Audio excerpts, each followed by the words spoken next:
lately, in a couple of places, there's been some talk about the Gygaxian campaign method, or the secret of playing an old school game.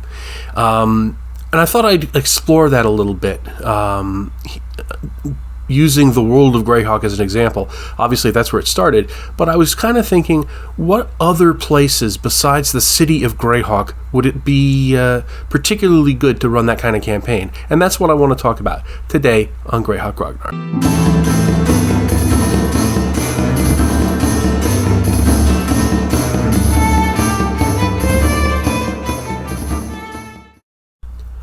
So before we talk about where to run this kind of campaign, I'd like to give a little background about what exactly is meant by a Gygaxian campaign or a true old school game. It's a style of play that was adopted way back in the earliest days of the hobby, and it was what the default assumption was when Gary and the rest of the old crew TSR folks were writing the little brown books and the AD&D rules. It's what they were used to, so it's how they assumed every other game would be run. And for a while in the 70s, that was the case. I mean, you read things in old issues of Alrums and Excursions and other magazines of that time. It basically has this assumption that this is the way you play. And the way it works is there's not one party that goes together and goes on a quest, and there's an expected outcome, and at the end of the quest, that's the end of the campaign. It's a very different way of looking at things. There is a large pool of player characters, and there's also a large pool of players. Each player can have more than one character. So, for a particular night, you might want to play your 7th level fighter, and on another night, you're going to play your 8th level magic user, or whatever. So the player characters in any given day can change up. Also, you don't have a single group of players. So on one night, Tom, Dick, and Harry might show up, and on another night it could be Tom, Mary, and Steve, and then on yet another night it's going to be Mary, Dick, and Jasper, or whatever. So, you're having this constant flux and flow of both characters and players, and that gives the game a certain fluidity that you don't really see in a modern game, where each player has one character and there is a set plot that, there's a story that they're following. There is a campaign, and you go from this adventure to this adventure to this adventure, and at the end you're done, and the campaign is over. In the old school way of doing things, what's now being called the Gygaxian way, that's not the case. There are individual adventures on any given night, but there's no real overarching plot to the whole game. There might be individual plots that get followed up on different things on different nights, and there's obviously going to be carryover from one session to the next. But the assumption is that there's not just a single path forward in the campaign. So that is an important way of looking at it. A couple of things that make this that allow this style of play to work are you have to have a central base for all these players and player characters. There's going to be one locale. In Gary's game, obviously, it was the city of Greyhawk.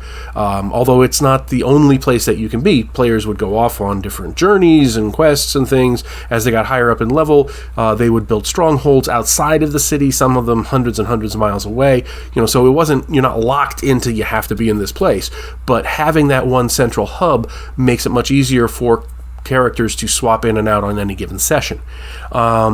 You obviously have to have a lot of opportunities for adventures right near that central hub. In Gary's case, you've got an enormously varied amount of terrain. So you've got the Near Dive, you've got the Cairn Hills, you've got the Mist Marsh, you've got the Gnarly Forest, you've got the Wild Coast, you've got the Woolly Bay, you've got the Abra Isles, you've got the Bright Desert, all within a couple of days' travel from the city of Greyhawk. So having that kind of geographical diversity as well as different opportunities for different kinds of adventures is very important. Also, you have to have I don't think you have to, but it makes it much easier if you do. You have a tent pole dungeon location, adventure location. In Gary's game, obviously, that was the ruins under Castle Greyhawk. You could Moray Castle was another one. Castle Blackmore is obviously, the one that started this all. So, so there's a place where you can always go to find an adventure. It doesn't have to be the only place. There's going to be adventures over here and over there and over there, but you always have that to fall back on. If one night the players really can't decide what's going on, there's always that one tentpole dungeon to go to. And I think those are what goes into this. Now, what I would like to do is talk about a couple of places in the World of Greyhawk where you can run this kind of campaign rather easily that aren't the city of Greyhawk. So I'm going to give you 3 examples. Obviously, this is not an exhaustive list. You could do this almost anywhere, but I'm looking at a couple of places that are especially amenable to this style of play. So first up, I'm going to nominate Irongate, the city of Irongate, which is in the Iron Hills in the southeastern part of the Flyness. It's got that kind of geographical diversity. You've got the Iron Hills, you've got the Rearwood, you've got the vast swamp, you've got South Province, obviously, with all the stuff from the Overking and his minions and stuff like that. There's Ide, there's Onwall, there's the Glorioles. There's within a reasonable distance, there's a variety of different environments. The city of Irongate itself is obviously, it's a very large metropolis. So there's plenty of opportunities, just like in the city of Greyhawk, if you wanted to do urban adventures, if you wanted to have, urban intrigue and stuff like that. There's plenty of opportunity for it there. And as far as dungeons go, the Iron Hills have a lot of mines and things like that. There are known to be direct connections to the underworld right in the city of Irongate itself. There's ways to get into the Underdark. So there's all kinds of opportunities for stuff there. If you go a little farther afield, there's obviously the vast swamp is a significant adventuring locale. So there's plenty of opportunities. It's got everything that you want for a central hub for your players. As a DM, I would probably either really work out some of those things directly in and under the city, especially really build up the underworld connection, the Underdark thing, or I would set something up in the Hestmark Highlands or the Iron Hills themselves, and the Iron Hills themselves, and I would either do a large lost dwarven city or a big dwarven mine or a combination of the two or something like that, to give that kind of central tentpole adventuring locale that you want to. Now, the second place I think would make an excellent locale for this kind of campaign is the city of Gorna in the Grand Duchy of Geoff. And I pick it because it also has that kind of geographical diversity. You've got the Hornwood, you've got the Oitwood, you've got the Dim Forest, you've got the Stark Mounds, you've got Rushmore, you've got the Crystal Mist Mountains, and you've got the Barrier Peaks, and you've got the Valley of the Mage. So within a short traveling distance, you've got all these different kinds of terrains and places that are very amenable to adventuring. You could do a lot with the Valley of the Mage, for example. Obviously, you've got the Barrier Peaks. Obviously, in the Crystal Mist Mountains, you've got the Giants. So there's lots to do there in that area.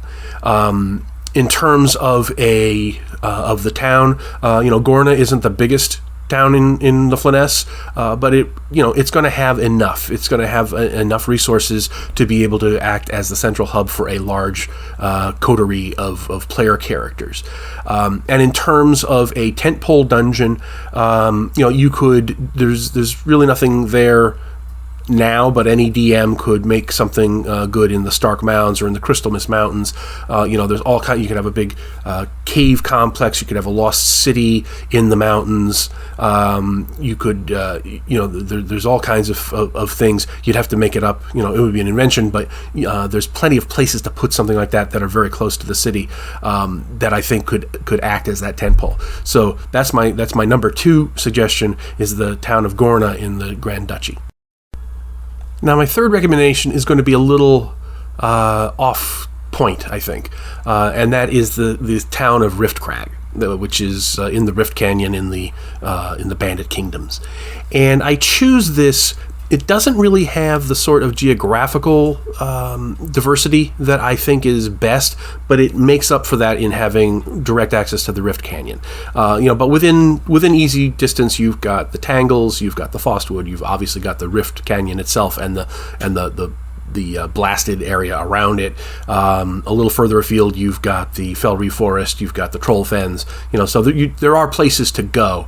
But what I think really makes it perfect for this kind of campaign is the Rift Canyon itself. You can turn the Rift Canyon into the tentpole, right? There could be all kinds of cave complexes and dungeons and mines and things all throughout that 100-mile long Rift Canyon, and Riftcrag is really poised. It's perched right on top of the canyon itself, on the edge, so you can you can get down into it very easily. So I think that really gives it the edge over a lot of different places. Riftcrag itself can it has it's big enough to support a large coterie of player characters. Because you're in the Bandit Kingdoms, there's lots of opportunities for people to be coming in and going out. So you can very easily explain kind of a turnover of characters and NPCs and henchmen that are available and so forth. So I do think that Riftcrag, you'd want to make a whole bunch of dungeons and caverns and mines and caves and stuff like that in the Rift Canyon itself. I would do a big Underdark kind of thing in there as well, and I really think that's a great place to run this kind of campaign. So so there it is. Those are my three recommendations for playing the old school Gygaxian type of campaign. Just a reminder, I've got my Swords of Cthulhu Kickstarter going. The link will be below, so please, if you like Lovecraftian horror and want to add it into your old school role-playing game, that book will really do the trick for you. Also, you'll find the Patreon, the web store, link to the blog with all the free stuff, all kinds of free downloads and articles and things. So anyway, hope you enjoyed this one. Let me know what you think about it in the comments, and I will talk to you later.